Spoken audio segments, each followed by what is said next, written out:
Dan sebab mati ni benda yang datang bila-bila.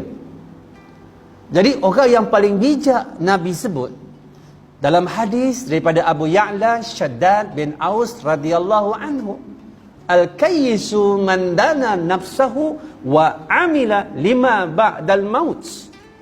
Orang yang bijak, kata Nabi, orang yang muhasabah diri dia. Umur aku berapa dah lah ni? Kalau mati macam mana lah? Kalau aku nak mati ni, ada tak anak yang nak selesaikan jenazah aku, nak boleh mandi? Anak kita tuan-tuan, kalau solat hak wajib dia tak sempurna, jangan harap dia jadi imam solat jenazah. Itu kaedah dia.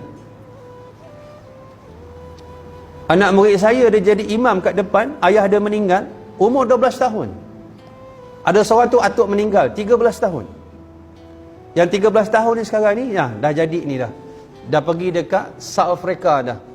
Dah habis Quran 30 juzuk, dah sambung belajar. Dah masuk 2 tahun, tahun kedua dah dekat Camperdown. Dia jadi imam untuk atuk dia. Sebab anak-anak atuk dia tak berani ke depan, dia ke depan. Umur 13 tahun. Sebab dia ada kefahaman. Sebab tu anak murid saya tolak dia. Umur 12 tahun dah boleh jadi imam jenazah kat depan. Mak ayah meninggal, 2 orang ni. Allahu Akbar. 12 tahun. Ketika tu baru hafal 3 juzuk. Belajar tu. Ni, pakai klip mic.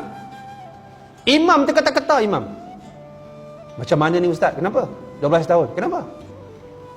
Yelah, takut. Ya, kenapa? Kenapa Tuan Haji takut? Dia tak takut pun. Tuan Haji kenapa takut? Pucat. Imam tu pucat.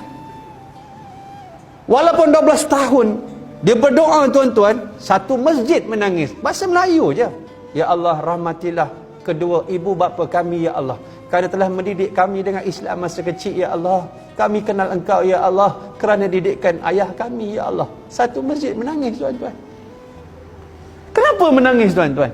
Sebab dia berdoa dengan hati dia, dengan rasa kasih dia kepada Allah, kepada mak ayah dia, dia menangis. Kenapa orang meninggal? Imam tu segak pakai kemah balik overseas, bukan over river. Kenapa orang tak menangis? Bahasa Arab fasih. Allahumma ja'al qawrahu rawdatan min riyadil jannah. Orang buat sengih je. Yang kalau isap rokok tak ada apa-apa.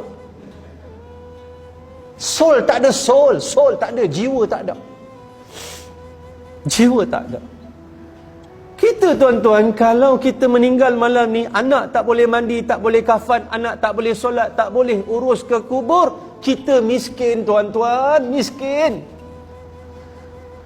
Miskin kita, miskin.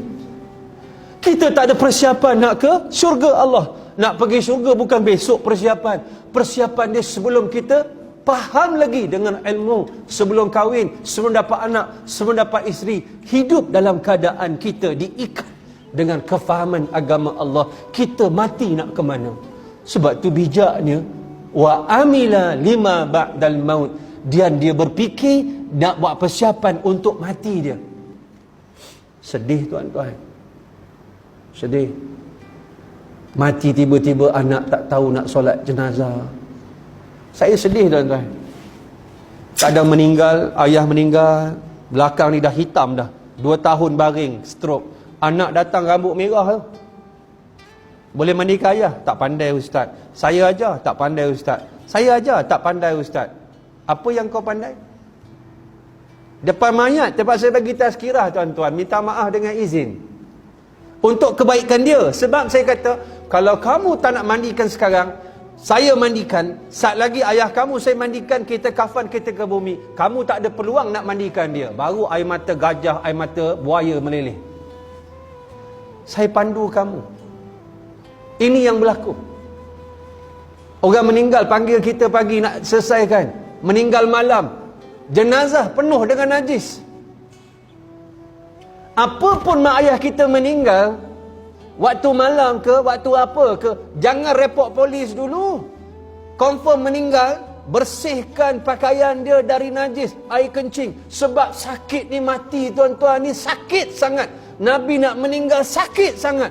Nabi sebut dalam keadaan Allahumma a'inni ala ghamaratil maut wa sakaratil maut. Wahai Allah, tolong aku, pedihnya mati, sakitnya mati. Nabi ambil air sebelah katil dia, Nabi sapu muka dia. Matinya sakit tuan-tuan. Kalau Nabi pun sakit, kita senang mati. Lagi sakit, tuan-tuan. Tu yang tahi, bila orang meninggal, warna hitam keluar. Tahi yang paling hujung dikeluarkan kerana sakit, bukan kepalang. Kata Nabi, lebih sakit ditusuk oleh 1000 bilah pedang yang tajam. Sangat sakit. Tiba-tiba anak tak faham. Kerana tidak faham. Sebab itu inilah yang berlaku bila kita tidak ada kefahaman. Apakah itu kematian? Hakikat ini yang kita kena tanam malam ni untuk persiapan kita dengan cara balik. Cuci-cuci sekolah ni, buatlah makan-makan sikit. Panggil anak berkumpul, cucu berkumpul. Kalau ayah meninggal besok, siapa nak mandi ke ayah? Kalau ayah meninggal besok, siapa nak jadi imam solat jenazah? Dah kena beritahu sekarang. Kau sejak balik England ni, ayah tengok kamu tak pernah solat pun. Tegur-tegur sikit anak cucu menantu kita. Sebab kebiasaan hidup kita bila orang pinang anak kita, pertama soalannya, apa kerjanya driver ke manager?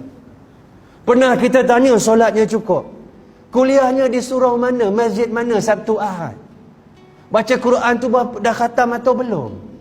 Anak kita kalau tidak kasih kepada Allah, dia tidak kasih kepada kita, tuan-tuan, perempuan, muslimin, muslimat. Kerana Allah yang mengikat agar kita kasih kepada dia. Kasih kepada kedua orang ibu bapa. Wa qadar rabbuka alla ta'budu illa iyyah wa bil walidaini ihsana. Allah patrikan kasih sayang, ketaatan kepada dia, kepada kedua orang ibu bapa.